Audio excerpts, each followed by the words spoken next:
Please join me in congratulating Marian Yim.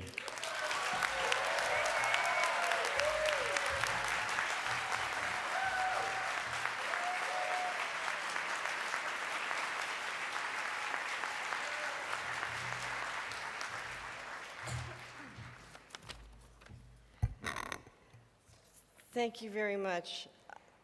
Throughout my career, I've leveraged the advantage of low expectations. And now you've ruined that for me. But I appreciate your encouragement, and I thank you.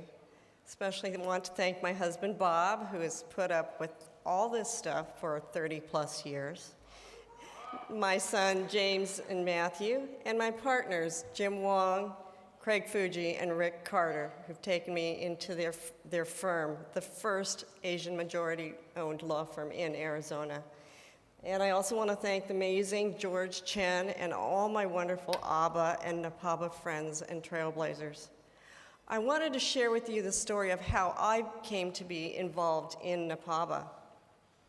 Many years ago, upon arriving in Phoenix, fresh out of law school, I was advised to contact Ninth Circuit Court of Appeals Judge Thomas Tang, who was then the highest-ranking Asian American judge in the United States.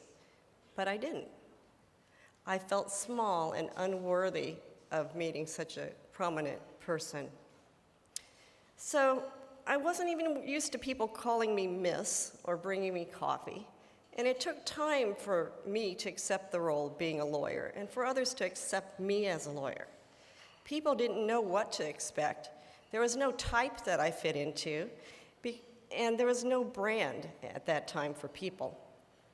I was told that I was expected to be good at math, flower arrangement, cooking, and playing the violin. That's about 50% true. I won't tell you which. But being a litigator was not on that list. And you can't change stereotypes by telling people, don't stereotype. You have to change their minds by what you do. So I focused on getting my assignments done, as I had done in school, and surprised people by getting it done competently. I worked hard, but my vision of what I could do was limited. It was a decade before I met Judge Tang, who put me on the path of trying to do more and be more.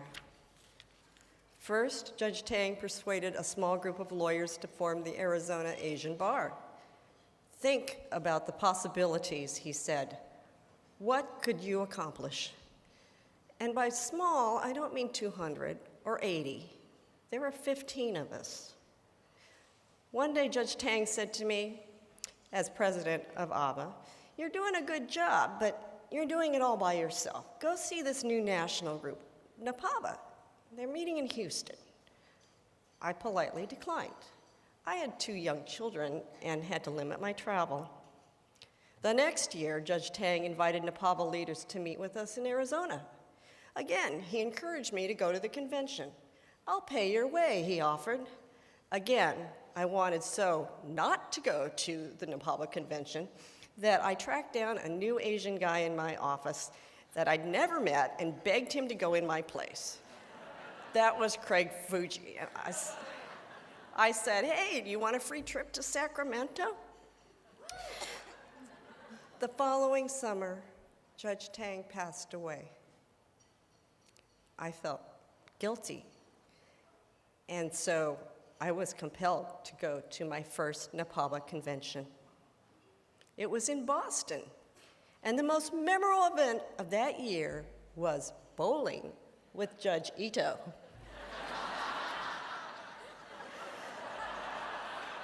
So I've come full circle, and I'm so proud to welcome NAPABA to Judge Tang's hometown and to remind you of his gift to me and to you, the gift of vision. Not 15, but 1,500 gathering here this week, far beyond our wildest expectations of 20 years ago. So what will be your chapter in NAPABA? Will you create a new brand of Asian lawyer? Will it be the smart, innovative Asian lawyer, the inclusive, the civically engaged Asian lawyer? or the substantive, thoughtful Asian lawyer? Maybe all, maybe none of these. Each one of you is the new Asian lawyer. Think of the possibilities and exceed expectations. Thank you.